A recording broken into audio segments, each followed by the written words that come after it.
Welcome back to.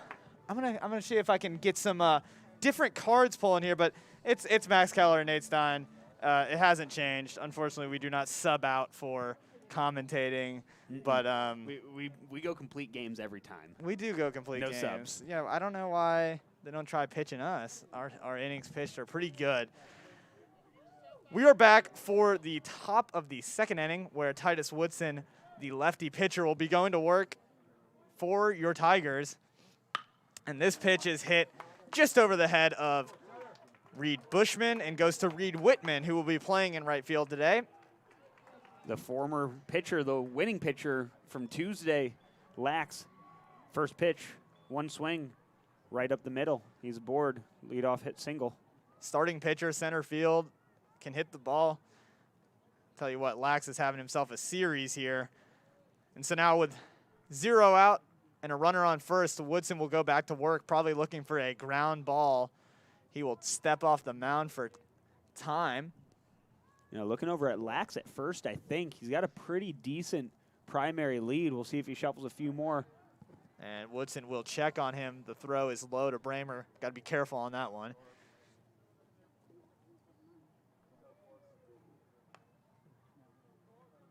So Woodson will get back into his motion here, and he's going to be stolen, but Lax timed that out perfectly. We saw that base running again on Tuesday, where somebody left just in time to where if they had hesitated, they would have been out at second. I cannot remember the specific situation, but Woodson picked up his foot and then looked over, but before Woodson can really realize it, Lax was taken off and Woodson threw to first, so Lax had plenty of time to get over to second. He's taken another big lead.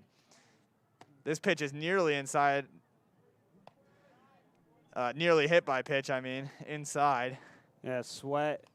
Looked like he was thinking about not getting out of the way of that one. He kind of hesitated, waited, watched it come in. It was an off-speed pitch. You could tell he's thinking, you know, if I wear this one, it won't really hurt. Well, he crowded the plate on Tuesday. He really loves to take up the entire box, and he doesn't even wear batting gloves. It's a really old school style of play he's got going on here. So 2 balls, 0 strikes, runner on second. No force out right now, and a runner in scoring position. Woodson trying to work his way through this pickle, and it's a 2-1 count after the foul ball back. We saw a lot of foul balls on Tuesday. Yeah, had one go all the way over into play on the softball field while they're in the middle of their game at the same time. Yeah, and we got another game going on in the softball field. Big win yesterday for the ladies team, and the lacrosse team also won, and I think we had some good track records. So really good day for Ensworth Athletics yesterday, with the baseball team also picking up their dub.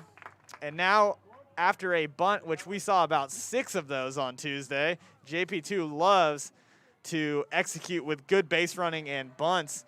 They advance the runner to third, so now with 1 out, we got a runner 90 feet away at third, and now you got some guys in the outfield who have an arm. So JP2 is probably looking for a sac fly or even another sac bunt, and the infield is way in. They're ready for it. And that pitch is strike, hits the inside corner. Out doing the same thing we saw Sweat do in the last at-bat, getting really tight on that chalk line on the inside edge of the plate, and it looked like that one passed right underneath his elbow, but still caught the inside edge as Woodson goes right back to the breaking ball and gets him to swing through. Yeah, that was a big swing and a miss. It's really going to hurt his confidence, and now Woodson's got an 0-2 count to work with. He can really go a lot of places here. Goes outside and hits the corner. What a pitch location from the senior. Woodson hits the spot that he wanted, that Andrew Yu wanted, and he gets the reward. The umpire calls strike 3, and so now with 2 outs, you can throw over to first for the last out of the inning instead of worrying about the runner on third. So can Woodson get back in the dugout without any scratches? Leadoff single. They'll say will always score. A leadoff base runner will always score. Woodson trying to prove him wrong. Defense back just straight up, no shift, not playing in. The infield backed up after getting the second out there. And Woodson gets a swing and a miss, 1-1 count. He's really got that off-speed working tonight. You know, Rayborn, the designated hitter, up to bat. He struggled a bit on Tuesday. Saw him strike out twice before finally getting aboard on a fielder's choice later in the game. And this pitch is grounded to Sifford at third. Sifford makes the throw over, but give Dax Bramer a lot of credit. That ball was awkwardly hopping when it got to him. Yeah, it wasn't the strongest throw from Sifford, and obviously at the high school level, and especially for a freshman third baseman, you don't expect him to be throwing 95 across the diamond already. Right. But an awkward short hop, to your point, Max, that Bramer did a great job of handling, and Rayborn, not sure if he just didn't see how far to the left Sifford had to range to make that play. But it looked like he could have legged it out a little bit more, maybe made it close, if not made it on an infield single. And that's the difference between JP2 having a lead here and it still being a tie ball game. Well, it is 0-0 as we head to the bottom of the second. It should be interesting to see if this latter part of the Ensworth lineup can get going, although we only saw 3 last inning. But, you know, Dax Bramer's hitting the ball really well. Mason Jablonski is still going to be a designated hitter today, but he can't be in the field, which is a good sign for maybe his progression back to pitching. And the latter part of the lineup has had some low averages, and it's kind of been a revolving door in terms of who's playing in the field. And so you just like to see some consistency and confidence grow amongst these guys. And I think with that, we'll have a lot more runs on the board. Yeah, it's the meat of the order coming up. You have Bramer, who's had a spectacular series so far, was the lone source of any sort of offense on Tuesday. Obviously, no run scored, but Bramer did get one of the 2 Tiger hits. And then yesterday on the road, got a couple more base knocks. He's batting .378 on the season, only struck out 5 times. So Dax Bramer, the first baseman, a great guy to get a rally going, especially in a situation where Woodson came in a really difficult ask mid-inning, mid-at-bat to replace the injured starter after just 0.2 innings, or 2/3 of an inning, rather. Woodson has kept this as a scoreless game. He worked around a leadoff single and a good sacrifice from Sweat last half inning, kept zeros on the board. Bramer's one to take advantage of this. Well, starting with good habits would be getting on base for Bramer, and he swings at the first pitch, which looked like a slider away. Or some sort of movement away. Started on the outer half of the zone and then just tailed off at the last second. Bramer couldn't hold up. So a 1-0 count, and Bramer takes this one inside. I'm not really sure if high school pitchers are throwing a ton of sliders. I guess I've been watching too much MLB, but there's a few out there that can. You always have that pitching prospect that is either dabbled in something off speed at the high school level, or if they're a senior, maybe they developed it. They're getting ready to use it at the collegiate level. Yeah, typically I think for the viewers, you'd probably be seeing more 4-seam, 2-seam fastballs, some cutters, and some changeups, and a curveball. But there was a 4-seamer there that burned past Bramer. Probably the most we've seen decent put on one today. Yeah, definitely came in hot. 2-2 count. Bramer's got to protect the plate here. 0 out, 0-0 ball game. This pitch way outside. Bramer with a good eye. Full count. We have our first pitching hitting battle of the day.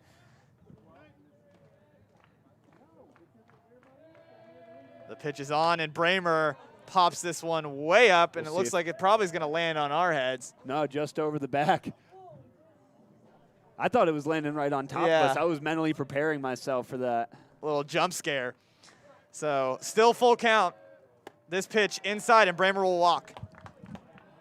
So Bramer, leadoff man on base. The leadoff single didn't score last half inning. We'll see if the leadoff walk can bring some good vibes for the Tigers here. Jablonski going to step up to the plate, batting .219 on the season. Has 1 extra base hit, got a double earlier on in the season, but at the DH spot, those numbers don't show all that he can do at the plate. Well, I've seen him hit the ball pretty far, and his freshman year, now the junior for Jablonski, he hit a home run in a varsity game, which says a lot. But he is ready to get swinging at the plate. 1-0. Strike one, and the Bramer will be checked on over at first. Getting a little bit of his own medicine, the first baseman. We see that a lot from Robertson. We saw that a lot Tuesday. A couple times it was Cobb over on first who almost got tagged up in that situation. But keep an eye on that. Robertson does like to throw down to first after a pitch. So here's the 1-1 pitch. Long wait. Maybe messing with the timing of Jablonski there. I don't really So that's a long way for Deason to get that ball to the plate. Oh, it's working. Jablonski's timing was off there. Didn't even seem like he saw that pitch over the outer half. And this time much quicker, and he'll get a swing and a miss. High breaking ball, or at least something off speed coming from Deason there, and Jablonski out ahead the entire time, knows that Deason can reach back and throw that fastball that just kind of jumps out of his hand. We saw it in that first at-bat against Bramer. So Jablonski waiting for that out early, couldn't hold up on the off-speed pitch. So that brings up the shortstop, Cobb. And they will check on Bramer first. And Bramer is fine over at first base. You know, I think there's a perk of playing first base is maybe you have a little bit better anticipation of when you're about to be picked off. Maybe that's nothing. At least an understanding of the position as this ball is tailing foul. It doesn't look like Giratano is going to have time to get over there. Well, that's the second time we've seen a ball that looked like it was going to start fair, and just with the wind and the rotation and the spin just ended up a decent bit foul, excuse me. With this many right-handed hitters, anything they're behind, if it's sent to the opposite field, it's going to naturally curve towards that right field line. So there's nobody really starting them far enough in play, I guess, if you want to hook it like that. And so now a 0-1 count, first pitch swinging for Cobb. And this one's going to be on the ground, double play possible. Nope, too late. Cobb will get on. That'll put Bramer out at second on the fielder's choice. That's how it'll be scored. Number 12, Reed Whitman. That brings up Whitman, just 13 at-bats this season, but only 2 Ks in those at-bats, so sees the ball well, doesn't strike out often.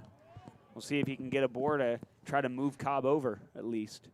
Well, yeah, this inning started with the base runner as Bramer walked, but these are the innings where you really need the runs to start coming in early on, or else Ensworth will cement their identity as a late run scoring team. This ball grounded to short, throw over to first, gets him, and that'll end the second inning. 0-0, we'll be back for the top of the third.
Bienvenidos a Ensworth Live.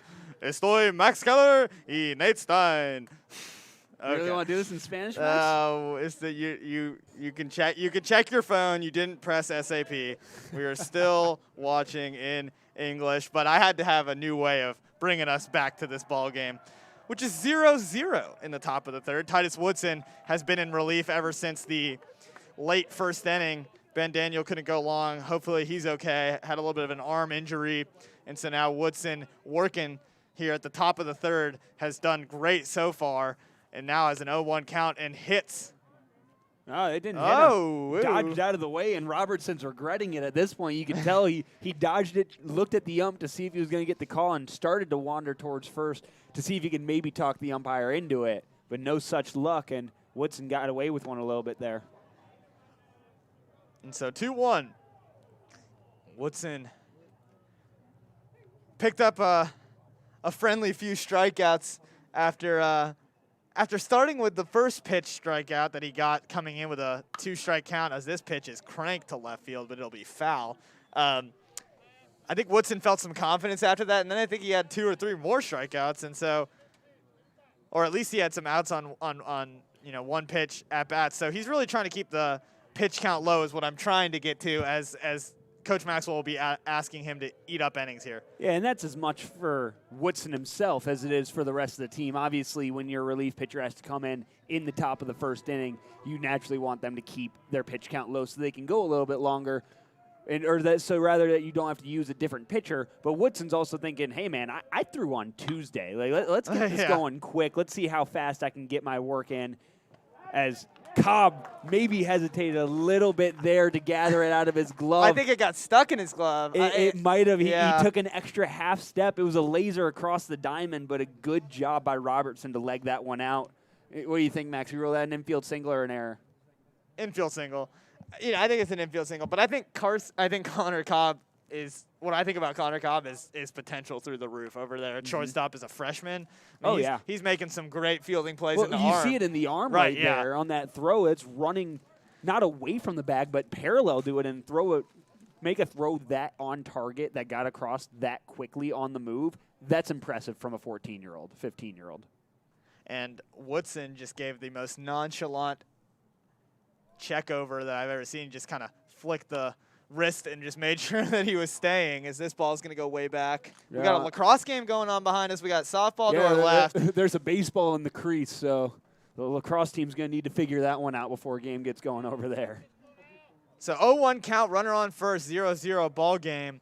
Woodson trying to get JP2 to ground out, maybe get a double play of their own, although we haven't seen one yet today. JP2 tried to pull one, couldn't. It's so hard with the speed of base runners, and then the shortened base paths at the high school level. Well, yeah, but just also, I mean, the ability to crank the ball around the infield some of these guys have. 1-1, Woodson doing a fairly good job so far. Everything I've seen is good. Definitely likes that off speed to come in there and fool the batters.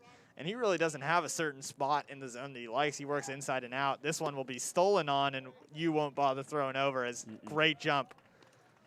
Robertson really got moving before Woodson was starting his motion. Not sure if Woodson didn't see him or didn't want to risk the balk of trying to adjust, but he just took his time, sent it home, and that's a great steal from Robertson. And so now Woodson eager to check on the runner at second. This one hit right up in the middle, and it'll be a play at home. Obi has a chance to crank the arm, and he throws, and Bramer will cut off, and that'll be 1-0 JP2. Not the start Ensworth wanted with allowing the first run to belong to the Knights, although Ensworth is, it's still practically a brand new ball game. Still so early on, but I guess what I'm trying to say is that there does feel some importance to that first run. Especially when it's from a guy like Carroll that is going to produce at the top of the order. And he's been the key to JP2 putting runs on the board. He did a great job on Tuesday in a game that they won, and a little bit quieter yesterday in a game that JP2 lost. So it's a good sign for the Knights. Maybe not so great for the Tigers, but to your point, Max, 1 run early. They're okay still. So Woodson will take a deep breath and stay on the mound at 0-1. And JP2 has to have a decent amount of lefties, as Woodson, I don't feel like, has faced a ton of opposition hitters. Ensworth really full of righties. And now a ball that gets past Andrew Yu, awkward bounce, and now another runner in scoring position, double play off. This is exactly how JP2 likes to work it around the base path. Small ball is their game plan every time. We saw it a ton on Tuesday. Kind of base hits, dribblers, little bloopers. It was one of the hardest hit balls we saw, and all the hardest hit balls we saw on Tuesday were fly ball outs. And so 2-1, Woodson misses outside.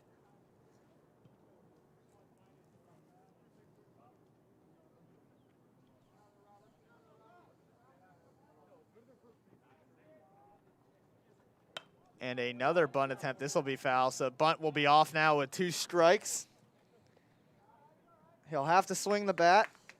And Woodson will have to really work the pitch choice here. I know that him and Andrew, you will talk this one over.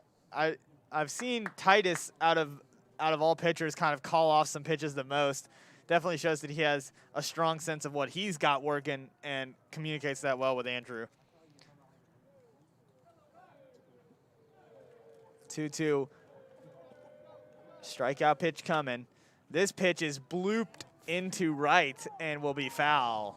JP2 really wanted that one. That would be 2-0. A little bit of luck there from the Tigers for sure.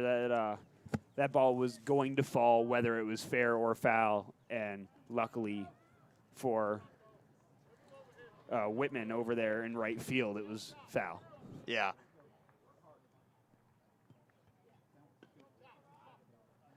And so now the count will stay at 2-2, and Woodson will have another chance.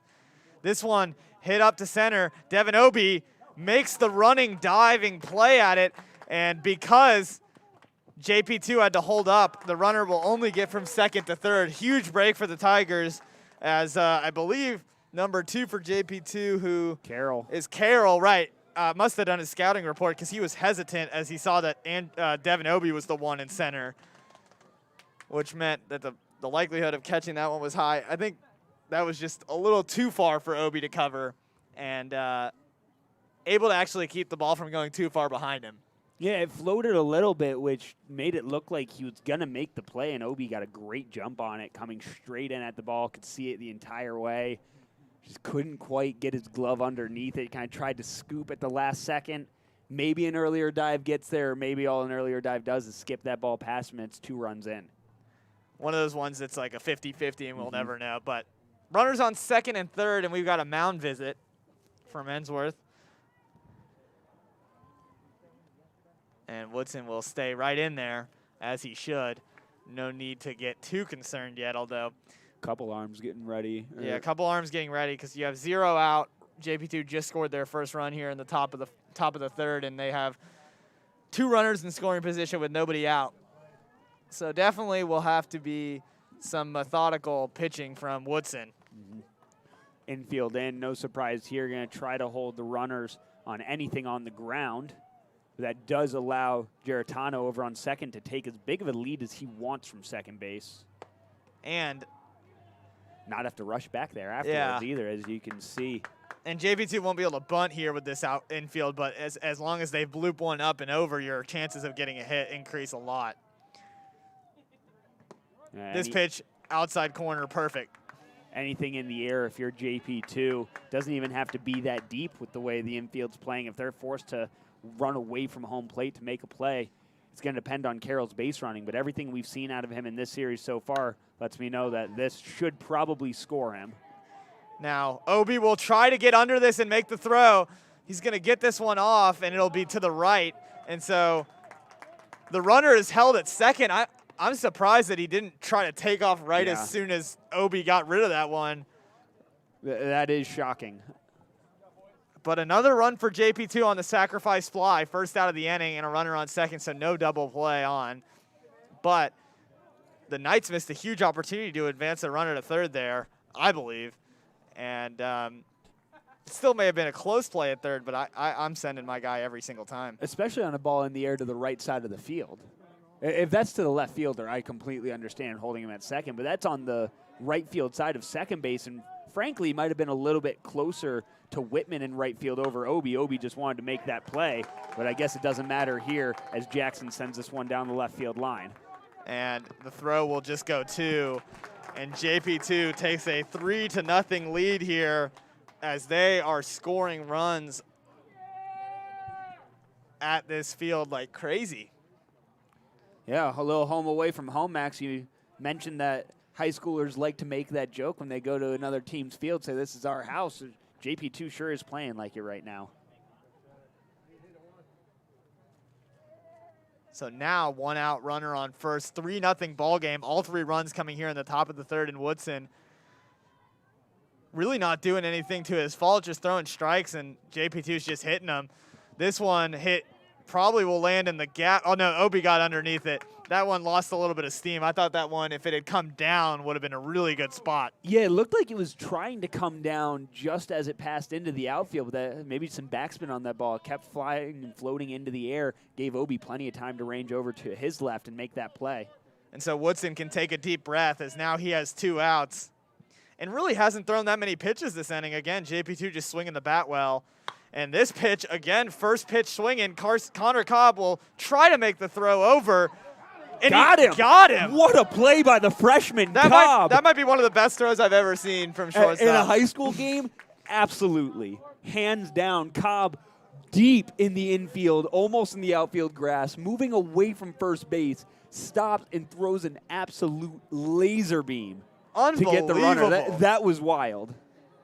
Honestly, if we had replay, I know that JP2 would ask for that one. But look. I think he got him. I like the call on the field. I tried to watch the timing, and obviously we're up behind home plate in the broadcast booth. But from where I'm sitting and what I could hear, what I could see, it looked like he got him. That ball got over there in a hurry.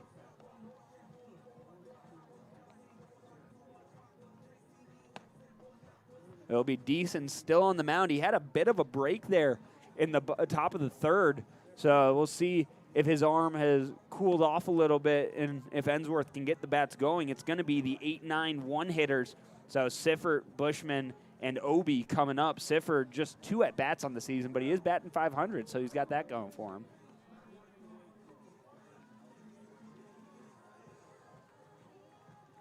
Recap the top of the third for the JP2 Knights. Started off, they were hitting the 9-hitter. Robertson got aboard with the leadoff single and then just kept moving. It was Carroll. It was Geritano. Deason moved a man over and brought in a run. Jackson got a single and an RBI. Lax was pretty much the only player in that inning that didn't at least directly get a score run or directly contribute to a run. And even Sweat could have gotten himself in the scorebook a little bit better if not for that phenomenal play by Cobb to close out the inning.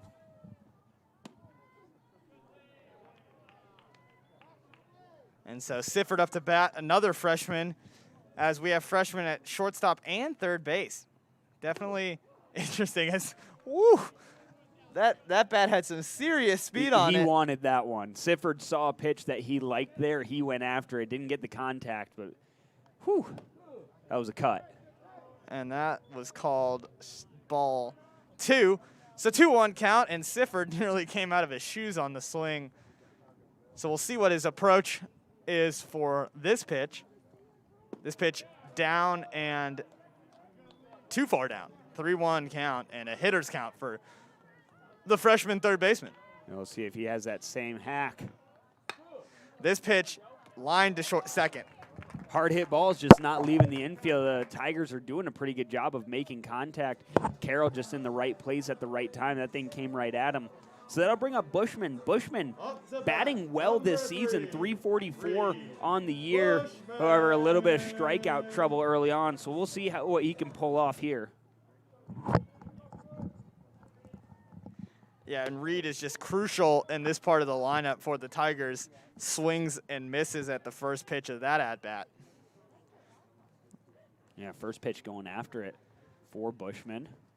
And this one hit on the ground to shortstop. That one just in time from the shortstop, Oathout. Oathout has a very, I don't want to say lackadaisical, but nonchalant way of getting that ball over from shortstop. We've seen Cobb kind of stay low and throw really tight, low balls over to first base. Oathout kind of throws a more looping, higher ball, but he's making the good play every time, so he's still getting outs. And so after 3 runs in the top of the third for JP2, they lead 3-0, and Ensworth so far through 2 outs of this bottom third have not been able to respond. This is when you need to start playing catch-up as soon as possible. Devin Obi liked that pitch, and that's going to land on our heads. No. Oh, in the netting right in front of us. Yep. So still no luck. Although I don't know if we consider either luck. no luck or lots of luck, depending on how you look at it. It's all about perspective, Max. It is. Obi will have to keep good perspective here and protect the plate. That pitch called ball Just outside, one. you can hear some of the JP2 fans in the crowd. They wanted that one. That was a pretty good pitch location.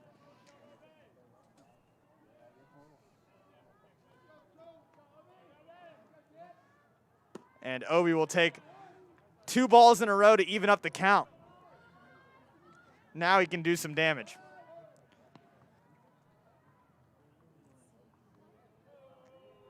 We'll see what Deason brings here, 2-2. Obi pops this one up. Way up in the air. Way up in the air. Watch out for a collision course. That'll be the 3rd out of the inning. Shortstop made a great play. We got a 3-0 ball game. JP2 leads going into the top of the 4th inning. We'll be back.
We welcome you back to Ensworth Live. I'm Max Keller alongside Nate Stein. JP2 is leading this ball game 3-0, but Connor Cobb will come onto the mound after Woodson pitched nearly 3 innings, came in at the end of the 1st inning. And so now Cobb, I thought Cobb might have stepped there almost, didn't get called for a balk, but some substitution changes. I don't think it's actually going to change the lineup at all because it's basically a big rotation with the sub technically being Drew Lancaster coming in for Titus Woodson. But that will just be the pitcher changing. Yeah, so. that would be the paper changing. So essentially what happened is Woodson came out of the game. Cobb moved from short to pitcher. So there was a gap at short. So Bushman moved over from second to short, creates a gap at second. So we bring in Whitman from right field to second, leaves the gap at second base. Here's where the new player comes in, number 7, Drew Lancaster. Yep. And he has a lot of experience out there and right, but definitely the first time I think I'm seeing him in the field. Again, like I said, we just started calling these recently, so I don't know if in the away games he's gotten in. But here's a pitch over to Bushman, who cannot get the ball over to Bramer. Oh, Bramer just couldn't quite make the scoop. Bushman forced to rush that throw after ranging in and to his left, pretty much right behind the picture by the time he picked that one up. But that'll bring Oathout aboard to lead things off. Well, Bushman's first play at short, maybe just adjusting to the new position. Not new position for him, but new positioning on the field. And a little bit further from that throw that he had on second base just an inning ago. 0 out, runner on first. Rayborn showing bunt right away. And a dangerous pickoff as that ball nearly got by Bramer, but good to stop it. Pretty slick move by Cobb. I think he would have had Oathout with a slightly better throw, and I mean slightly, like very slightly, just a little bit farther off the ground so it doesn't short hop into Bramer's glove. But if he can catch that clean, I think he had Oathout dead to rights. 0-1 count. And Cobb goes back for that pickoff move. That time it was close again. Pretty good move. He makes it smooth, and he does it very quickly. So the runner really has to be on their game. They don't want to get picked off, as you see Cobb looking over there again. And Cobb just not giving. Oh, I wanted you to let that fly. Yeah. I wanted to see that ball down to first. He picked it cleanly. I think he picked it a little too cleanly, and he wasn't expecting to, which is where we saw the hesitation. Yeah, you could have gunned him down. But Cobb really not putting anything in the zone for a bunt to be laid down. Mm-hmm. Throwing it real hard. This pitch is fouled back off the bunt. Yeah, and Cobb basically looking at Rayborn and saying, okay, cool, you want to bunt? Try bunting this one. Just throwing everything he can at him to try to make it at least awkward and uncomfortable, and it worked out. A 1-2 strike. Rayborn's going to have to get the bat off his shoulder a little bit. And a strikeout. Huge. How about it? Huge pitch there from Connor Cobb, and it's been a game for the freshman.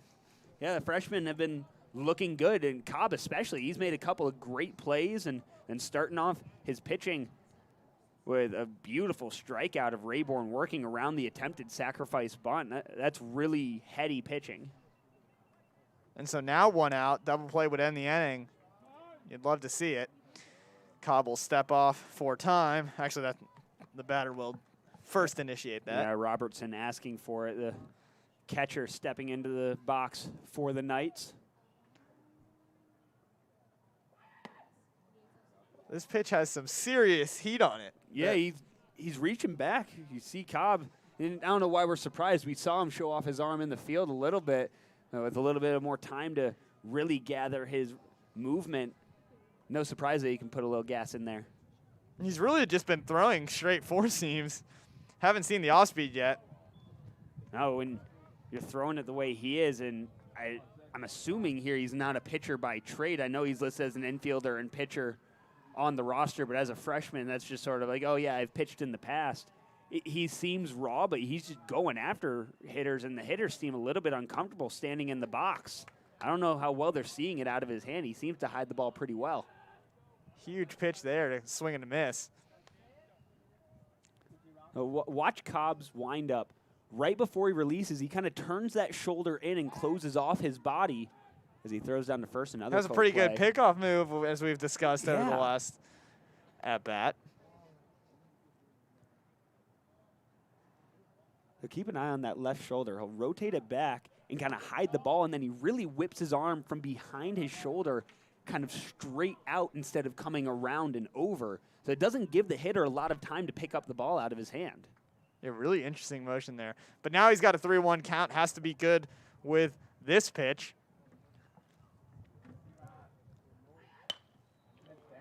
Throws a strike, and this will be fair and will be a close play at second. Lancaster tried to gun it in, and just not enough there.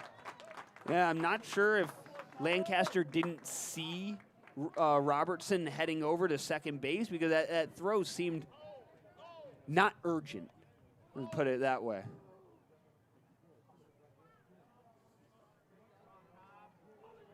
And I think we're going to have a pinch runner just because he's a catcher. I did feel like there was a little bit of an awkward play at second, but seems to be okay.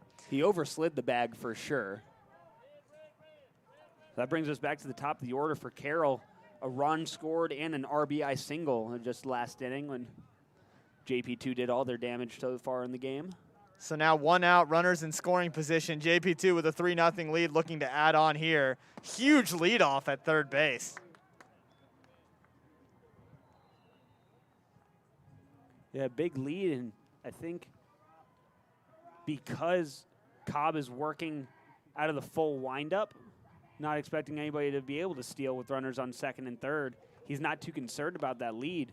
But if he can get a throw over on Oathout, we've seen Oathout cut it close a couple times, and he definitely seems like he's farther off third than he was off first. Well, Sifford isn't really playing the bag. Yeah.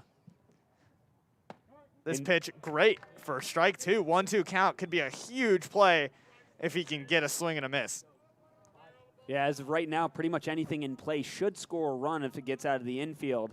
But a strikeout here from Cobb would really change that script.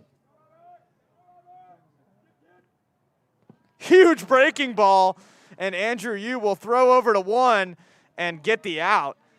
That was the first breaking ball we've seen, and I thought it was amazing. It sure fooled Carroll. Let's just leave it at that. Carroll had no idea what was going on. You saw a steady diet of four-seamers this entire inning, so you know he's sitting fastball. And frankly, Cobb made him look a little silly there. That's a great pitch. And so now we have a righty-lefty battle with 2 out and 2 runners in scoring position. Can the freshman get the job done here? Pitch outside and high. Andrew Yu does a good job to react to that one. Really big play that will probably go unnoticed behind the plate. Yeah, if that ball gets by, it's another run, obviously, and it also puts another runner on third. A huge leadoff again. And I'm surprised Andrew hasn't tried to gun it down there over to third one time. I think that's a factor of Sifford not rushing back to the base because that's a two-man play. So not only does you need to recognize how far off the runner is, but Sifford, in this case, the third baseman, needs to be rushing back to the bag, kind of make it a timing situation. This pitch inside and with some serious heat on it. Yeah, foul tip straight back into the mitt. Don't see that a lot at the high school level because there's generally not enough velocity on those pitches to stay on the same path after contact. These pitches have been on a rope for Connor Cobb today. This pitch is fouled. Probably might be in softball territory. I think it might have curved a little too far left. Probably just end up on the practice field. So now 2-2-2. Twos across the board. 2 balls, 2 strikes, 2 outs.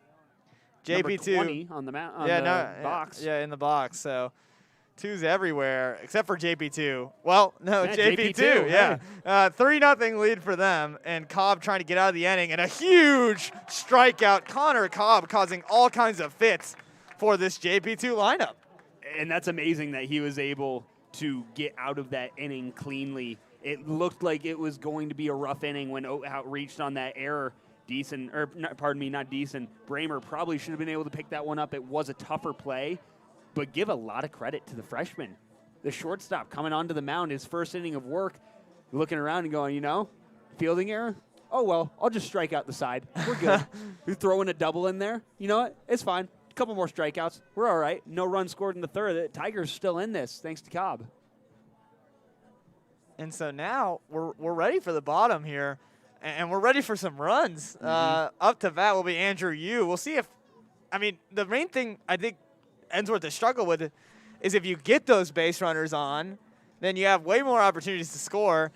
And, they had a base runner on earlier. Bramer got on at the bottom of the second, I believe. And nothing really happened there.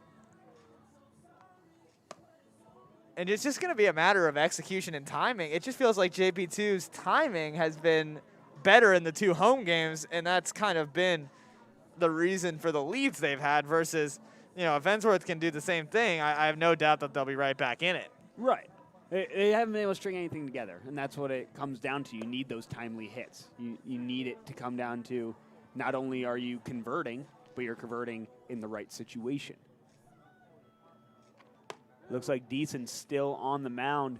Don't see any other changes around the field. So it feels like, as far as JP2 goes, they have their 9-10 guys that they like to roll with, and they kind of shuffle those guys around within the field if they do need to make a pitching change.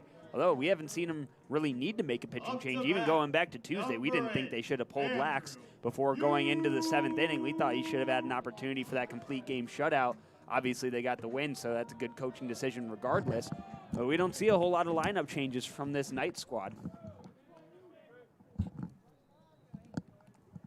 And can the senior Duke commit get the bottom of the 4th kicked off right? Ensworth's trying to make up for 3 runs. That is a tough strike call, and Andrew, you didn't like that one. Thought that one was a little outside.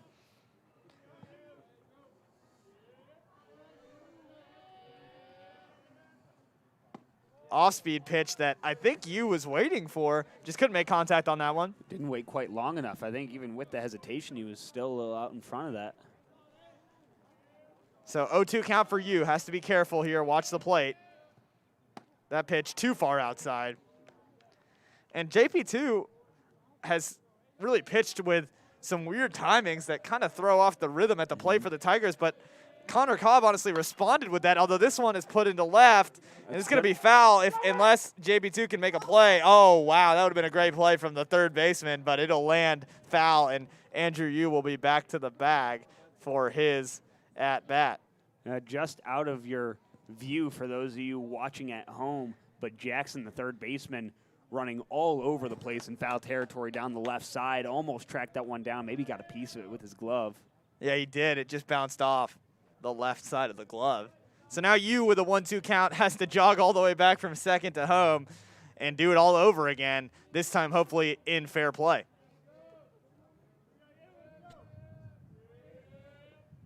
And this one is fair. This one going back, and the center fielder will get under it. Yeah, an easy play for Lax to make there. Initially off the bat, it looked like it might give him a little bit of trouble. Lax started to shuffle backwards, but able to get right underneath it. Ended up maybe taking 5 steps to his left, and that's a routine fly ball. And so now some power up at the plate. Kenny McKinley lets this one in the dirt to the right.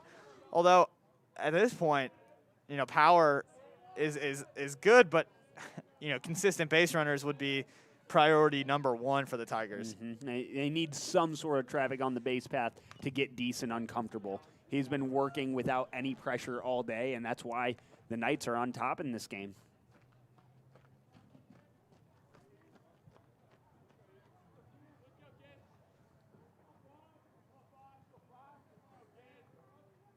And McKinley waits for that strike, and we're waiting for the signal from the umpire. Yeah, taking his time there. It looked like a good pitch, and then I thought he called it a ball.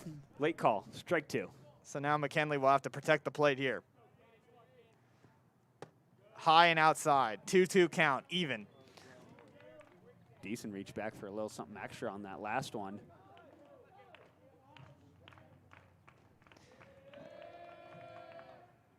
And this pitch high. Ball 3, full count. Can McKinley get the job done here?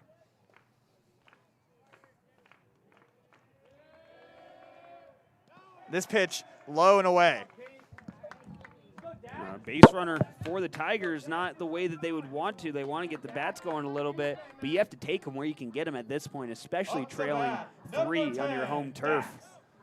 So Bramer 0 for 1, or pardon me, 0 for 0 on the day. He walked on his only at bat thus far. That was back in the second inning. It was then taken off the base pass after Cobb grounded into a fielder's choice, but Bramer looking to do a little damage here with an opportunity with a man on. And I'm not sure how much the microphone will pick up for the gameplay, but you can just hear the Ensworth bench getting a little rowdy, trying to really cheer their guys on here. And that pitch will get behind, and now a runner in scoring position for the Tigers. First one of the game in the bottom of the 4th. All night, just the third base runner of all night, as Deason has issued 2 walks, and then Cobb reached in the second inning on a fielder's choice. And this is the right person to have at the plate for the Tigers with a runner in scoring position. The Wash U commit, Dax Bramer, has been on fire all season long. And Ensworth heckling JP2 a little more. This pitch outside. You can hear my buddy Andrew Garrett really encouraging Dax down in the stands. We love the fan mic. 2-0 count. Pitch hit that outside corner. That's kind of really where that ump kind of draws the line, right on that right corner of the plate, which is actually exactly where you're supposed to call it. Pretty consistent with it as well. We've seen that call a lot on the outer half. 2-1 pitch is low and away. 3-1 count, dangerous here. Hitters count for the stud hitter, Dax Bramer. And you wonder if any coaches for JP2 are saying just put this one a little bit away and we'll take our chances with the next at-bat. No, they're going to attack and take off, and McKinley is safe, and now Bramer will be safe. What a weird play. That was something else. I think we have to call that an infield hit, right, Max?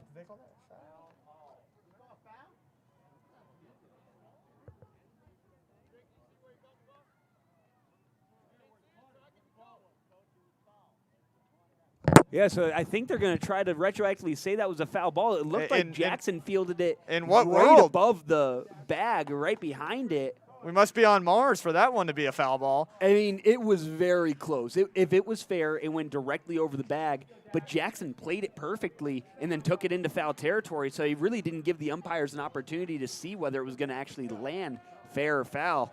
So that's a bummer for Bramer to get that one taken away. I think we're at a full count, and there's going to be a step off and a play at second, and this ball will be thrown away in the dirt. McKinley getting lucky, took off early, and Deason caught him. He always takes a peek back at second as he gets into his motion. Almost got McKinley sleeping, which is not what you want to happen to your first runner in scoring position on the day. So full count for Bramer, 1 out, runner on second. Tigers trailing by 3. This pitch will walk. So another walk and another base runner for the Tigers. That's Bramer's second drawn walk of the day. So still looking for his first official at bat, but his on-base percentage is solid. Looks like we're going to get a visit to the mound here, Max. Not sure if Deason's day is going to be over. I'll be surprised if it is, unless it's a pitch count situation. He has been throwing a lot of pitches this inning. So we'll get a look to see whether this is just a normal visit or whether the action in the bullpen has come to a head.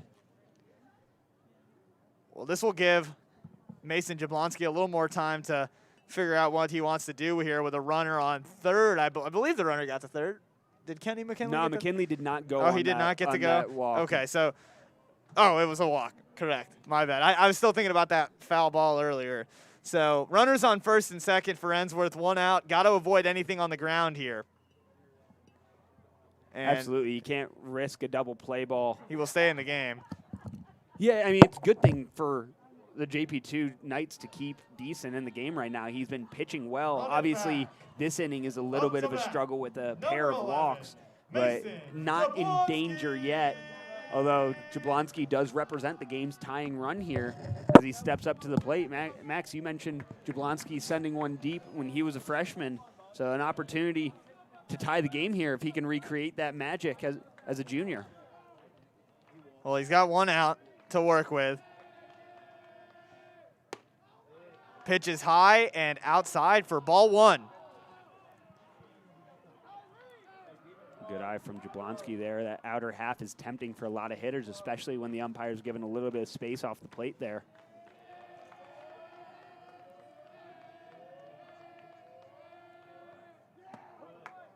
Pitch low and inside for strike 1. 1-1 count.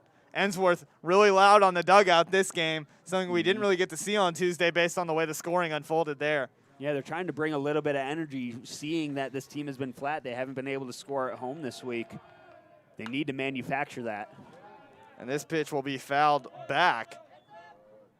Colin heads up as we have people all over this campus, and it's just kind we of got a lacrosse game behind us, a softball game kind of off and over to our left, a baseball game in front of us, fans for each of the 3 events scattered throughout the athletic complex down here. Dangerous times. 1-2, and this pitch will hit Jablonski in the head, who takes it and amps up the crowd. Was that a bat flip when he wore one? I guess celebrate when you can, but that was certainly an off-speed pitch that Jablonski knew was going to hit him the whole way, so it wasn't a surprise. I can't imagine it hurt him very much based on that reaction, as Jablonski just kind of tosses his bat over his shoulder and makes his way down to first. We got ourselves a bases-loaded situation here for the Tigers. So Connor Cobb threw somebody out from short, one of the best throws we've seen all game. Gets in the game, pitches some strikeouts. Can he complete 3 strikeouts in that inning? Can he complete the triple crown here and drive in some runs with bases loaded, 1 out, 0-1 count? Is this what we're calling the triple crown here? I guess. And time was called and the pitch was still made. Yeah, a little I think dangerous there. Late time granted to Cobb by the umpire, and the batter owns the box. It's the right call to make. As long as Deason wasn't into his motion, it didn't look like it, but a late signal, and Deason safer actually for him to go through that pitching motion instead of try to stop up short and risk a soft tissue or muscle injury.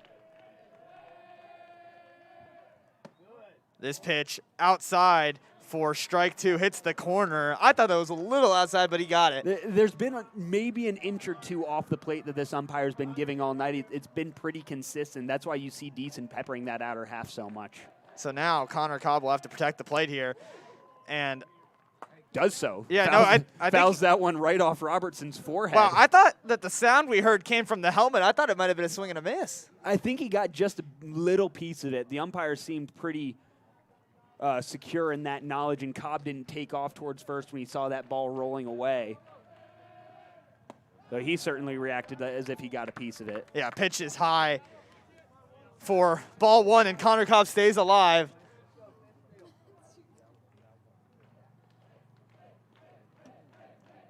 Here we go. 1-2. Lots of pressure.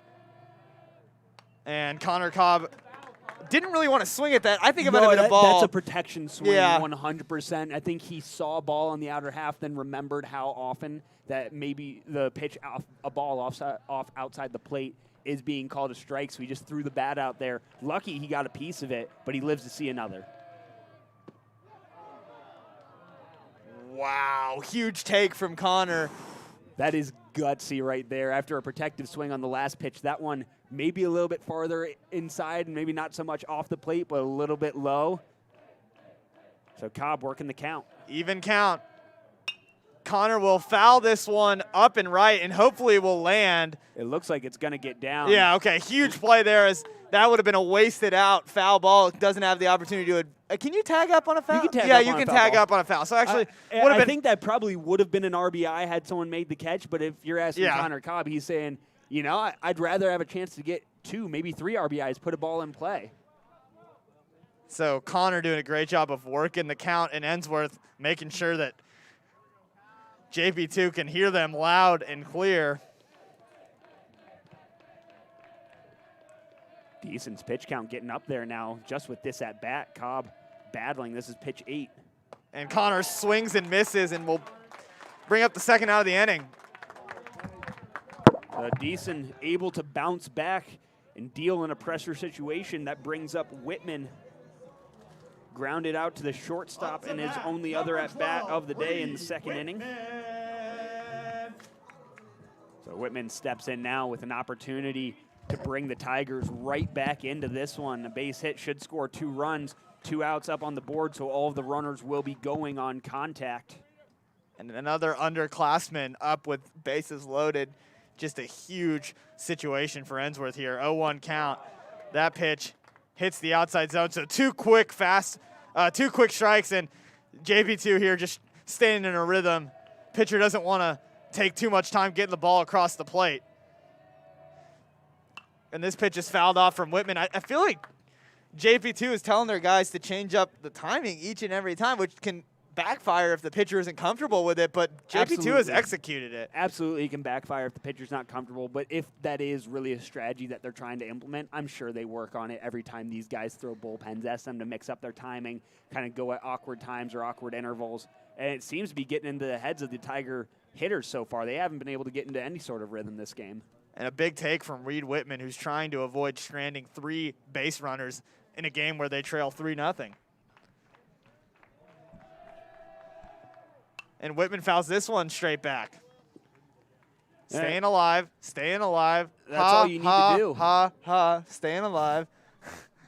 If you keep making Deason convert and make these pitches, maybe one gets by Robertson, maybe one hits you. You saw him hit Jablonski a couple of at-bats ago. Regardless of what happens, any ball that gets away from the catcher, it's an opportunity for a run. Force Deason to make a good pitch. Weird little timing there from Deason, who throws ball 2. Even count for Whitman. Trying to stay loose in that batter's box. Calm and confident is the goal.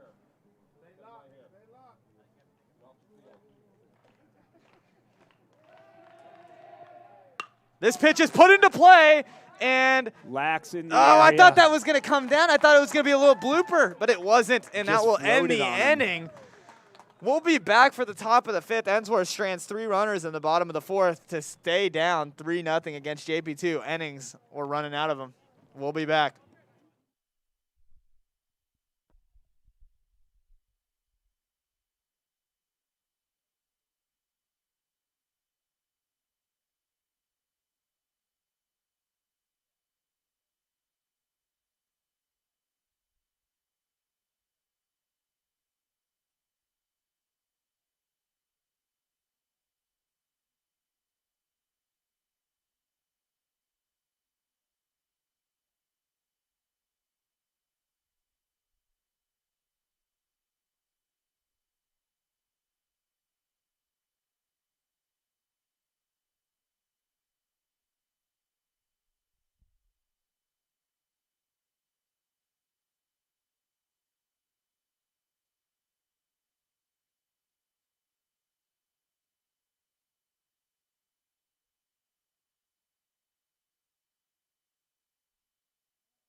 Welcome back to Ensworth Live. I'm Max Keller alongside Nate Stein on this beautiful Thursday afternoon, Jackie Robinson Day for everybody that's playing a baseball game today. Anybody that's on the field will be celebrating Jackie Robinson in some shape or form. In the MLB level, everybody across the league wears 42, and we got a beautiful 42 painted side by side of the Tigers logo behind the plate. Beautiful maintenance from the crew here at Ensworth. Yeah, that's just out of the view, you guys watching at home, but you'll just have to take our word for us. It's a great tribute. I love that the grounds crew did that. Just spectacular work out here every day.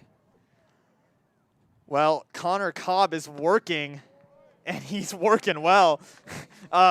He has a weird little hesitant step where it almost looks like he steps down, which of course would be a ball. Yeah, I thought he did on those first couple pitches because we didn't see him work out of the stretch much last inning. He is mostly out of the windup. And that one changed. It's just it's a different one every time, and that's maybe Ensworth's secret weapon that they're trying to put back now, in. the question becomes, is that a secret weapon, or is that a freshman not having a ton of pitching experience and not having a consistent routine and movement yet? This pitch low and away. Andrew, you couldn't block it. Nobody on base. Doesn't matter anyways. So JP2 holding on to this 3-0 lead. They're trying to extend it here, but Connor Cobb has had something other to say so far in his outing. Again, a little bit of a relief day for Ensworth. Haven't had a starter that eats up innings yet. This pitch strikes out, and that's 4 strikeouts. 4 strikeouts out of the 6 batters that Cobb has faced so far. Struck out the side last inning. Of course, you had that handful of base hits mixed in there, but all 3 outs came from Ks, all of them swinging, and Cobb continues that K streak. Well, and with the modifications to this lineup, you wonder if Connor Cobb's about to put his name into that starting role. He sure looks like he has the stuff to do it as he starts off with another first pitch strike. He's thrown 6 pitches so far, and 5 of them have been strikes. So that's a pretty good average, pretty good K percentage there from this young man. And there it is, another weird little timing. And this one's going to foul hard and hit the window. You know, normally you see these bloopers come back and hit those flexible windows we have alongside the gymnasium. That one was hit so hard. I hope nothing really happened over there. Yeah, I think we would have been able to hear it. So yeah, I think we're okay. So 0-2 count. Can Cobb pick up his 5th strikeout?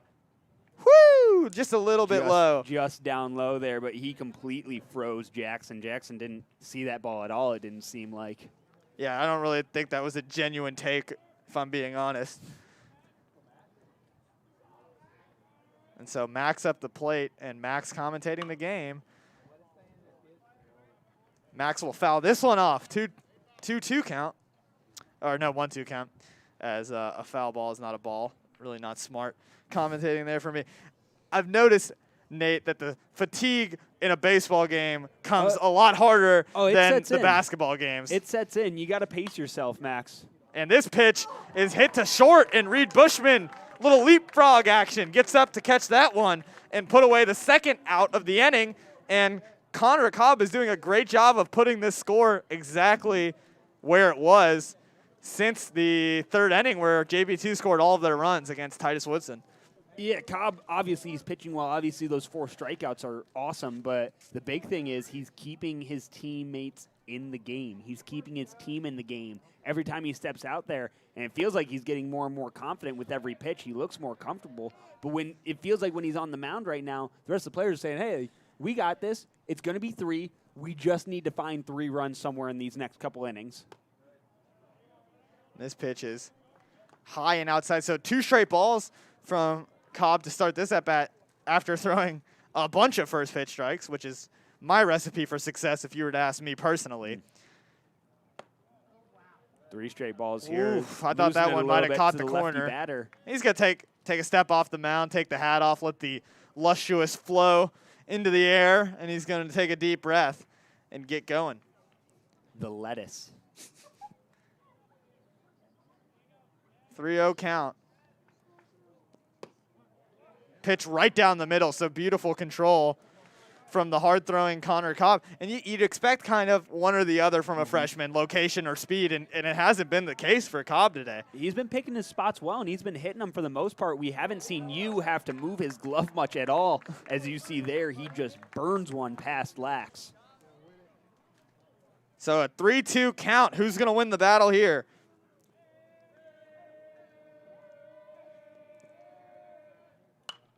This pitch is fouled back. And Lax stays alive. Cobb showing zero fear, going straight at Lax, challenging him with a couple fastballs. Middle out, maybe. And Cobb trying to finish what he started here with a great inning so far. Can he pick up another K to finish it off? And this one is fouled hard to the left. Whew. That was on a frozen rope towards the outfield of the softball team. So, no damage done there. I'm not sure the center fielder even saw that ball, but that thing was coming in hot. Yeah. Whew. High velocity equals high hit power. Lax just And not quite in the right direction. Connor couldn't get that pitch to go where he wanted it to go, and he'll walk. I think that'll be his first walk of the game. Yeah, first one to go along with 4 strikeouts. A pretty good showing from the freshman so far. And so now up to bat is Sweat, who crowds the plate heavily. You can see how close his toes are to the now non-existent left-handed batter's box. Yeah, this dirt has right-handed batter's box. Yeah, this dirt has really been picked up. But this play will be close at second. Oh, but Whitman couldn't cleanly field the throw from you, which was right in the perfect location, honestly. That was gorgeous out of the catcher, Yu. He threw that ball low, a low skip. Whitman gave him a great target on the glove. I think Lax maybe would have been safe regardless, but it was a bang-bang play, a really good job by you getting it down to second base in a hurry. Well, one of the advantages of throwing a higher velocity for Connor Cobb is that there's always a better chance of catching the runner. Mm-hmm.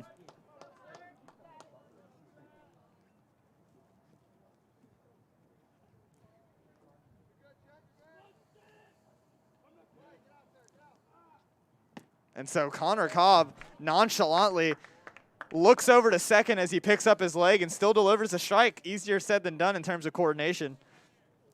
Especially with that little hesitation he has where he comes down but doesn't put his left foot back on the dirt yet before he pushes off towards home.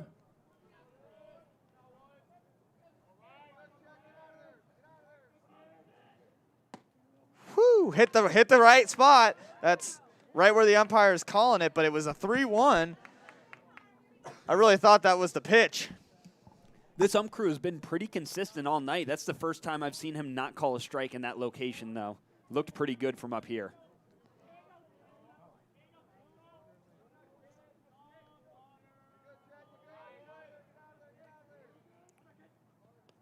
And this pitch is away, and the runner will advance to third, which wasn't a guarantee as first base was empty. So now with runners on first and third, Connor Cobb trying to get out of the inning he started so beautifully. We'll get another mound visit here. And don't see any action. Now we see someone running down. I think that's Jablonski running down to the bullpen. So we'll see if he's going to get going a little bit or if somebody else is going to start warming up. But a little bit of motion in the dugout after back-to-back walks.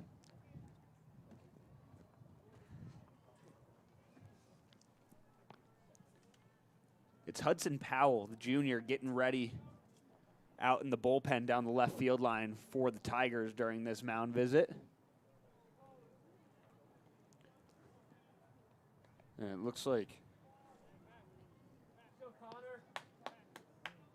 just a protection crew out there in case of any foul ball. Saw Parker Wainwright going down there and thought, that doesn't make sense for Wainwright to be getting over to get loose. We don't see him pitch. Yeah. So just on foul ball patrol there down the left field line. So it will be Powell that we see next, assuming Cobb doesn't just get a quick out and move forward. 2 out.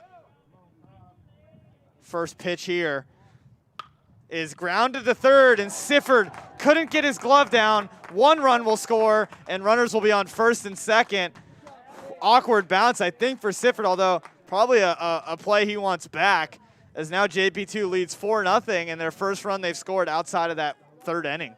Yeah, not sure if that ball kind of took a weird hop off the back of the infield grass or if it just ate Sifford up. I mean, that thing was screaming at him, hit 100 miles an hour down towards the third baseman. That's a tough play to make, but credit the RBI. And Andrew, you just so swift, even on a play there where he just really has great movement behind the plate. Makes you think about it every time you run on him. So 1-0 count, 2 outs, and Connor Cobb started this inning perfect. And this one will be fouled, hit up to right, and Whitman will call off Lancaster and end the inning. 1 run scores, and Ensworth, now going to the bottom of the 5th, will have to make up 4 runs. Nate, what does Ensworth have to do differently at the plate? I don't even know. I mean, obviously your answer might be, get hits, but yeah, it can be that simple, but obviously that doesn't help anybody just to say get hits. But what the Tigers need to do is they just need to not get ahead of themselves. I feel like everybody's taking these huge swings every time they step into the box. They want to get everything back with 1 swing. It's just a 4-run game. You scored 6 runs against this team 6 runs in an inning against this team last night, 24 hours ago. They know they can do it. It's just a matter of finding that first crack in Deason's armor. He's looked great so far. He's walked a few batters, but he's thrown an absolute gem. Oh, and Deason's day is done. We got a new pitcher out there on the mound. It's going to be Moriarty for the JP2 Knights. Is that the villain from Sherlock? Sure is. Yeah. Watching that right now, yeah. actually. Great show.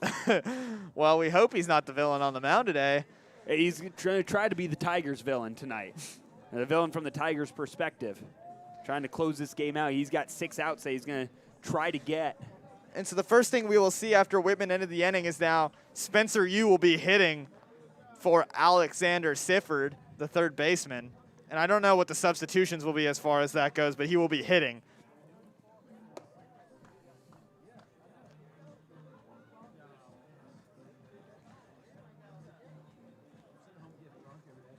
So we'll have both U's in the game. That does bring us to a close on Deason's night. And Deason will be credited with 4 full innings of no-hit baseball.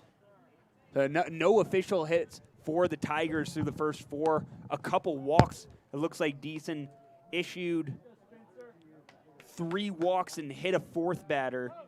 Cobb reached on a fielder's choice, but those were the only base runners in this game for the Tigers, still looking for their first official base knock. And this could be why U is pinch hitting right here. An opportunity for a new bat in the lineup to possibly get that first hit. The freshman U going to get the first look at Moriarty here and have an opportunity. Yeah, Spencer had a great series against Brentwood Academy 2 weeks ago, that is, or still last week. Gosh, it's been a long week, Nate. I don't know about you, but yeah, Spencer Yu came in and got some big at-bats in the away game on Thursday, the loss to the Eagles.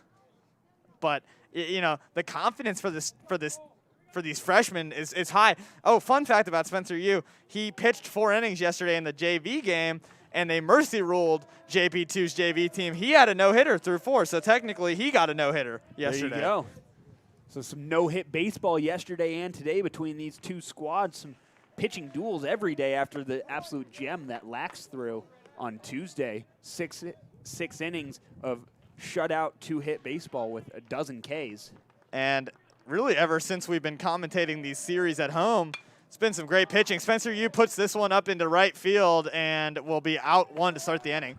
Yeah, Geritano scrambling a little bit as that ball came off the bat. It looked like it might get over his head, but he got into a pretty solid position and able to get the quick out after just a couple pitches. So Moriarty looks to settle in early. He's going to face off with Bushman. 0 for 1 on the day, grounded out to the shortstop back in the 3rd inning. Well, if anybody's going to spark the fire here, it's Bushman, and what a huge place it would be. He lays down the bunt. JP2 not ready for it at all, and Bushman's going to be single. And, well, he's not single. He's not single. He's at first base with a single. An infield single. But Bushman laying down a really nice bunt, perfect position down the third baseline, awkwardly in between the pitcher and the third baseman, so nobody could really make a clean play on it. And if JP2 was going for that kind of team-wide no-hitter, Bushman just spoiled that one, the first base knock of the night. Well, that was so huge, and let me tell you why. Now you have the meat of the lineup back up with a runner on first, and Ensworth's bench is just laying into JP2 here. And this pitch is low. Bushman will get back to first. But that being said, Devin Obie will be looking to kind of pick his spot here. Ensworth has put balls into play, but they just haven't landed anywhere. Yeah, and Obie's put 2 balls into play at each of his at-bats. He just hasn't gotten them out of the infield. He's popping the ball up. He's trying to get some lift on it and send it into the outfield because he's got the power to go yard. We've seen it. We know he can go deep. He's got to take a more simple approach. Just get a ball in play. Something on the ground, something to the right side. He's got a huge gap there up the middle and kind of off right. And this feels like a huge opportunity for the Tigers. Bushman will be checked on over at 1. 2-0 count. And Obie will really be looking to 4 outfielders on the shift. Yeah, we saw this on Tuesday. I didn't see it. I didn't realize it or recognize it the first couple at bats, so I don't remember if they did it or not. But they send the second baseman out into pretty deep right center field, kind of splitting center field territory, knowing Obie has that lift and power. But look at that gap on the entire right side of the infield. Anything in the ground there, not only is the base knock for Obie, as it's going to. Okay, no chance for a double play. Obie will be out at first. That's the other risk with sending your second baseman out there. You got nobody to flip it to, as Oathout had to either make the decision to try to beat, had to beat Bushman to second after he laid down that bunt single on his own legs, or just take the easy out to Obie. So Obie does a pretty good job of pushing Bushman over, but with 2 outs, the Tigers still need a couple more base hits to try to get something going here. Well, here's a huge opportunity. Runner in scoring position. Probably not as much damage can be done as you think, but with 2 outs, that's not 3. You can work with a lot here. That curveball was nasty right down the middle. You didn't expect that one to drop. Yeah, that thing looked like it started right at Yu's head and then dropped in on the inside half. So 0-1 for you. Ensworth trailing 4-0 with a runner in scoring position at second. This ball gets by, and Bushman will go, but he hesitated, and he's lucky that that throw was off. He will slide into third safely. Yeah, I know that the throw wasn't off by much, and that Jackson made a good play and received that from Robertson. Well, I hate that Robertson threw that. If I'm his coach, I'm pretty upset because he didn't have a chance of getting Bushman. The only thing that you have a chance of doing is throwing that ball into the left field corner and allowing Bushman to come around and score with 2 outs. Sometimes you just got to sit on it and give up the base. And so after ball 2, Andrew Yu with a little bit of a hitter's count here. Bushman hesitated a decent bit on the way over to third. But, yeah, I'm with you on that one. No throw over would have been for best. And this pitch is high for ball 3. So really a good opportunity for Andrew Yu, who just sees the ball well, to get something going. Only 3 outfielders for Andrew Yu.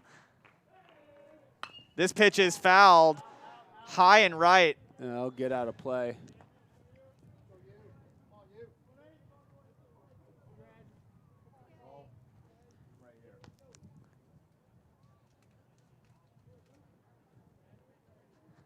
And so now we got a full count, runner on third.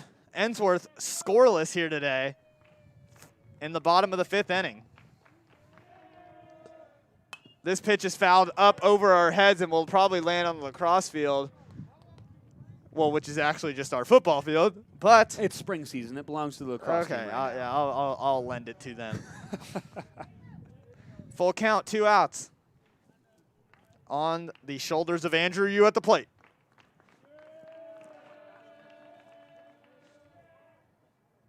This pitch is right high. Yeah, sorry. We really can't see levels from up here. Yu aboard, now runners on the corners for the Tigers with Kenny McKinley stepping up to the plate. He's got some power, but first we'll get a pinch runner. That's Parker Wainwright, who's going to come over to first and run for the catcher, Andrew Yu. So mostly I'm assuming to allow Yu some chance to get his gear on. And a little bit of a meeting at the mound. No coaches coming out, just the infield for JP2 having a conversation here with Moriarty. So they figured out what they needed to get figured out. So now McKinley will get ready to step up to the plate. McKinley 0 for 1 on the day. He reached last inning. He walked and made it all the way to third base, but was not brought home, as is evidenced by the 0 still on the scoreboard next to the Tigers' name. And so runners on the hot corners. 2 out. McKinley sends this one to third. An unbelievable play. That gets by. If we do that over again 100 times, I guarantee you that gets by 75% of the time. Yeah, that was hard hit. I don't think Jackson caught that ball as much as that ball caught him. He pretty much was just standing in his ready position, kind of knees bent, glove down low, and he blinks, and all of a sudden that ball's in his glove over there. Like, that's why they call it the hot corner, right, Max? Yeah, that's why they do. And that's why they get paid so much in the MLB. Hudson Powell coming into the game to pitch when we come back for the top of the 6th. JP2 leading 4-0.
Ainsworth Live. I'm Max Keller alongside Nate Stein. We are ready for the top of the 6th inning where your Ainsworth Tigers trail 4-0. It's been another dominant day on the mound for JP2, and Ainsworth just hasn't been able to get what they want done here after a huge win away yesterday at JP2.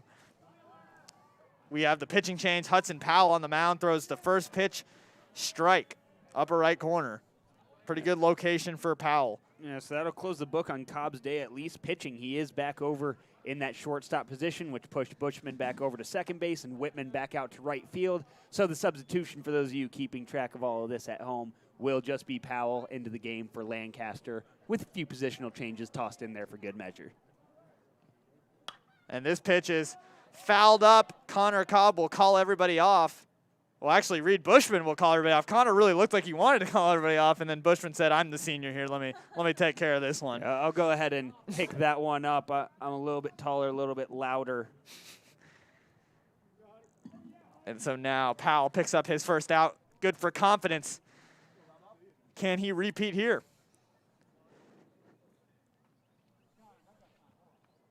And Powell will step off awkwardly. That's the second time. First time we saw it from Ainsworth, where this time from JP2, a little late time call at the plate.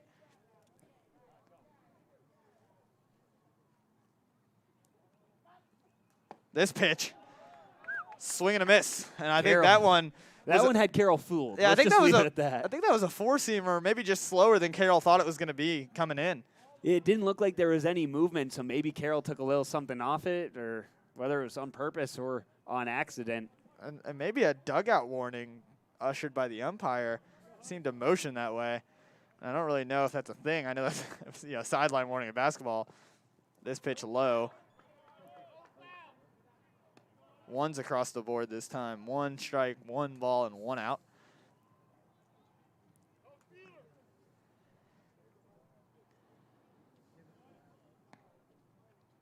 And this ball is driven to center where Obi will focus in and routinely field that fly ball. Yeah, pretty much right at him. He's in good position out there in center, just left of second base from staring right back out from home plate. Had to maybe take 3 steps back. That's how you know you're in the right spot as a fielder. Yeah, beautifully played out there. And now Powell quickly gets through the first 2 outs of the inning, trying to get back to the dugout as soon as possible. And that is a great curveball. Yeah, Giordano didn't know what to do with that one. He kind of started to swing, tried to stop it, and just went, it's too late. Guess I'll just finish this one off. Wasn't pretty.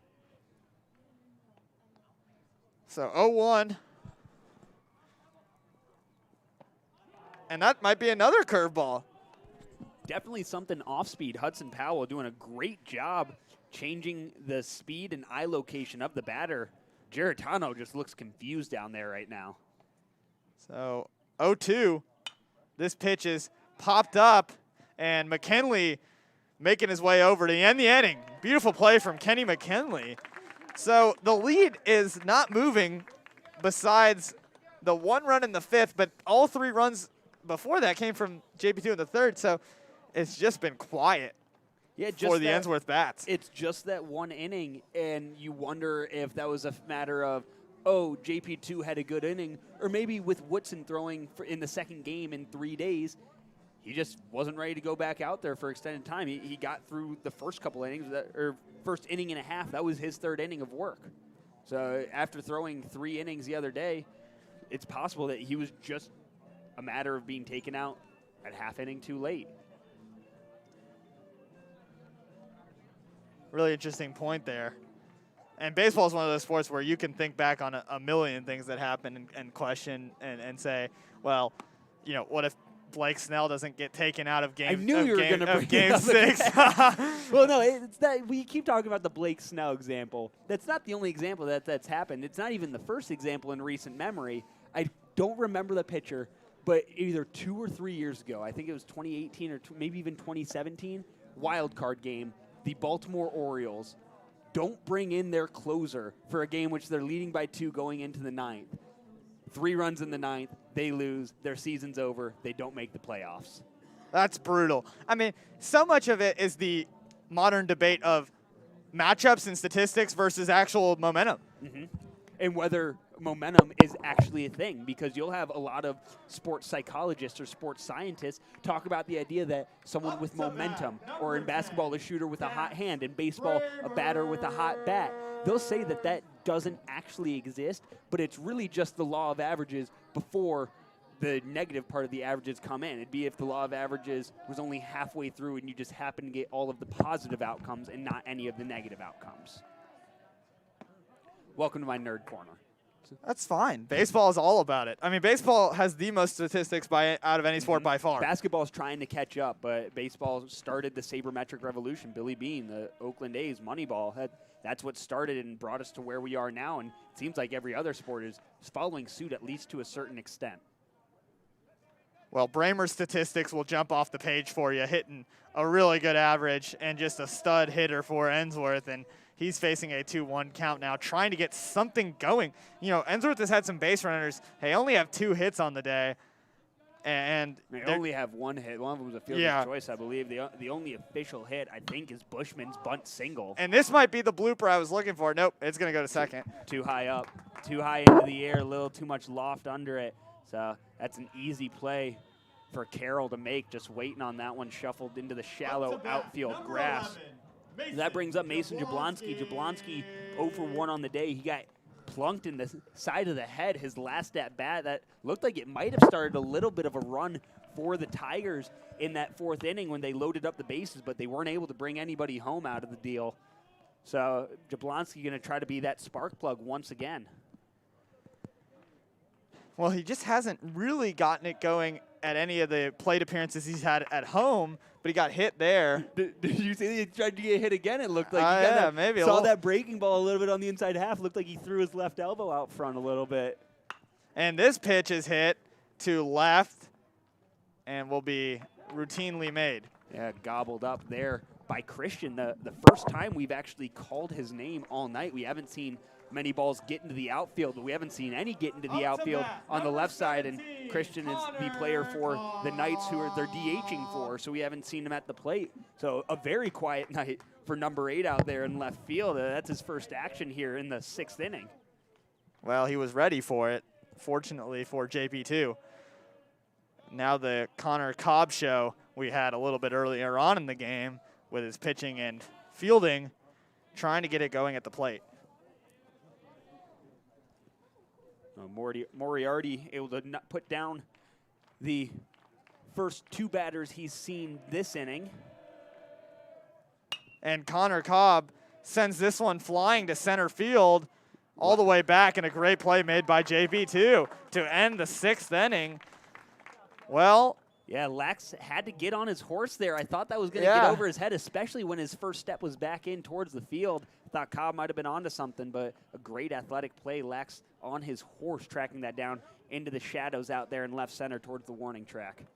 Well, we'll be back for the top of the 7th. Ensworth trailing 4-0 going into the top of the 7th.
Welcome back to Ensworth Live. I'm Max Keller alongside Nate Stein. We're ready for the top of the 7th inning.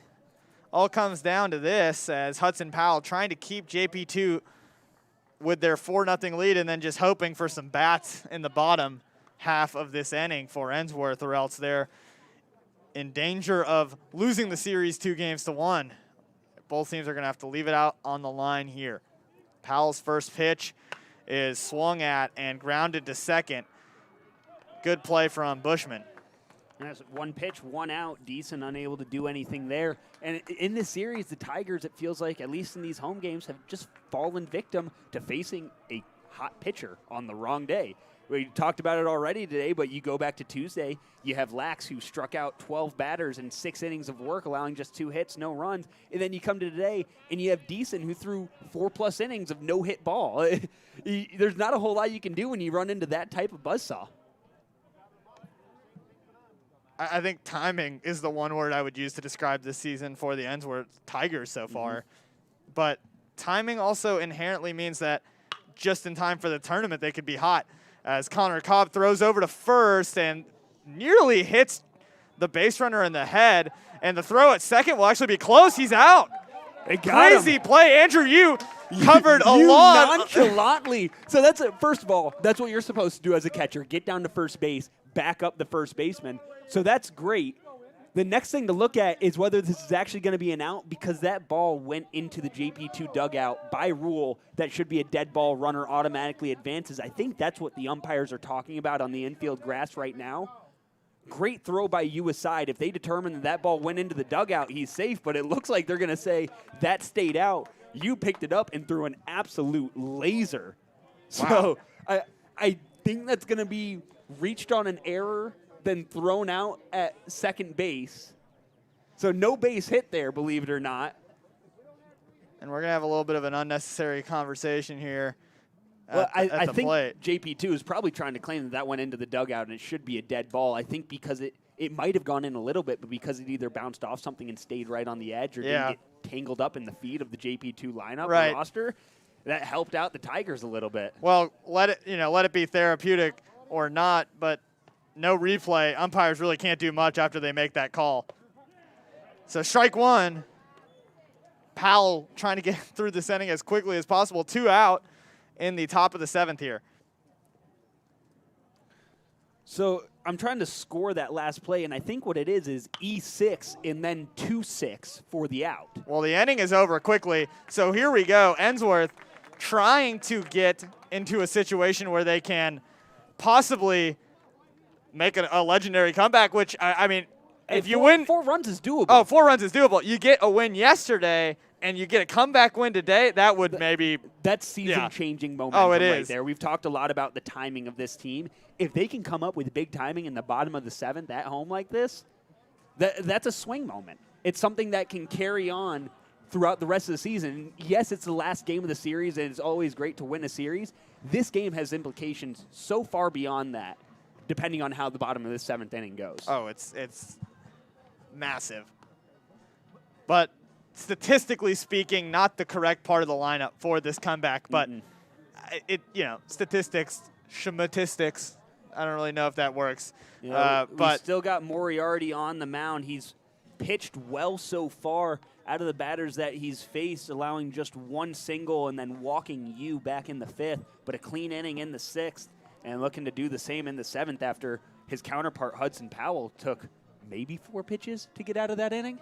Yeah, that was impressive. I think Bushman threw the ball as much as Powell did that last half inning, at least number of times. He had a couple ground balls his way.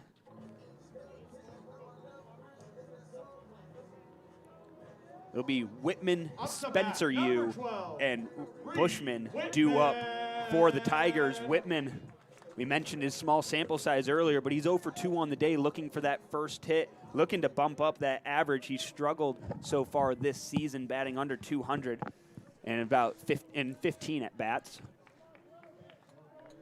And so he has a huge role here to initiate the comeback if possible. That pitch is going to hit the beautiful line that's the outside black. Yeah.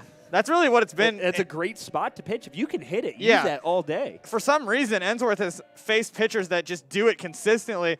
Battaglia a week ago for Brentwood Academy. Then you had Lax on on Tuesday. And then the combinations of pitchers for JP2 so far today, they're both well equipped for that. This pitch is low and outside, and Ensworth hasn't lost a beat in that dugout, which, win or lose, that's crucial to have that energy for a team. Yeah, if they can keep up that energy in games that they're losing 4-0, that says a lot about the team off the baseball field. It says they care about each other. It says that they are a good team. And Whitman sends this one flying to left. Just lost a little bit of speed, unfortunately. Whew, that would have been a great way to start the inning. Yeah, it's tough sending a ball out to left field because you look around, you have buildings or anything else kind of blocking off any wind from another direction, but it's just those trees out in left field. So a lot of times you get a breeze coming in that probably knocked that ball down from Whitman. It might have gotten out to the warning track, but we'll get a pinch hitter here. It's going to be the senior Cobb, Carson Cobb, Connor Cobb's elder brother, stepping into the game. This is the first we've seen him this series. Yeah. He's been missing from the lineup since last series. The usual third baseman for the Tigers. This is the first game we've seen Carson Cobb play in over 2 weeks, and he has warning track power to say the least. He'll probably be fully back in the lineup as far as next week goes. So we're looking forward to maybe a spark plug that hasn't even been in here the last 2 weeks. That pitch outside for ball 1. It's going to be a 1-1 count.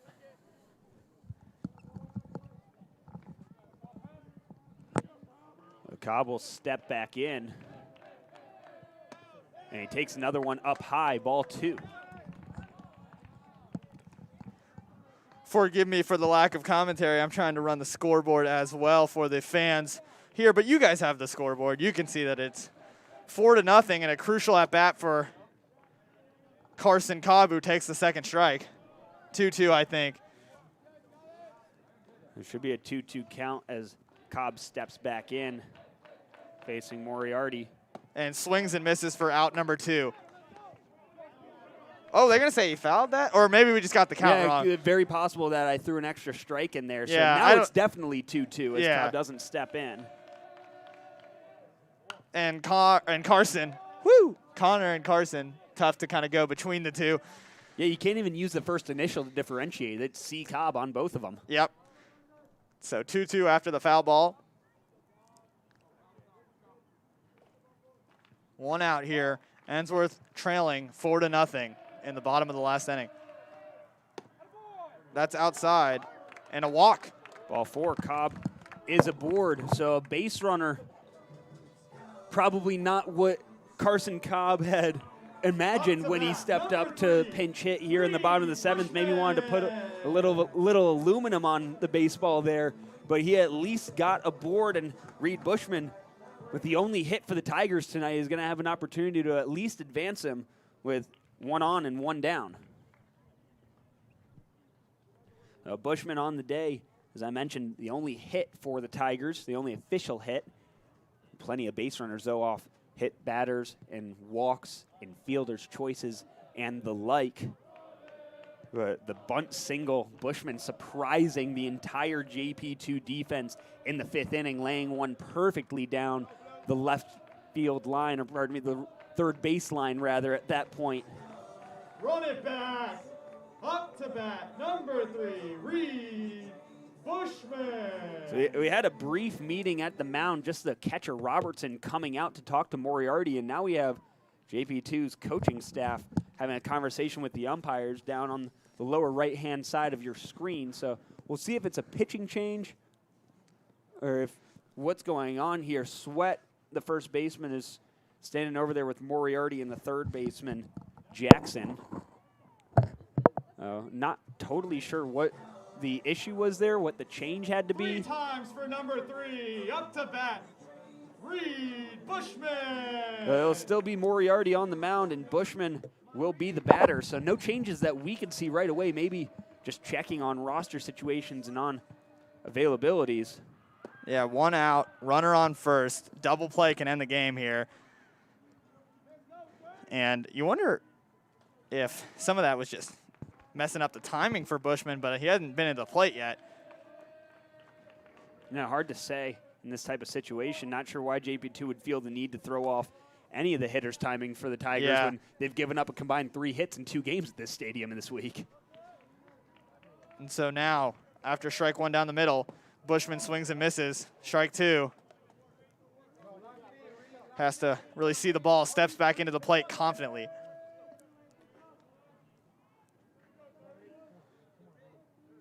Bushman waiting the delivery from Moriarty. And he puts this one on the ground. It's going to be a tough play, and they're only going to be able to get 1 out. And so now they'll have 2 outs, bringing up Devin Obie.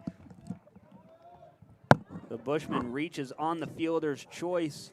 Cobb is erased at second base, and Obie will be up.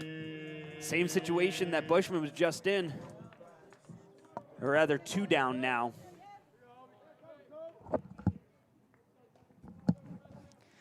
So now Devin Obie, he can put 2 runs quickly on the board with enough power, but hasn't really had his day today. This pitch is beautifully placed for strike 1.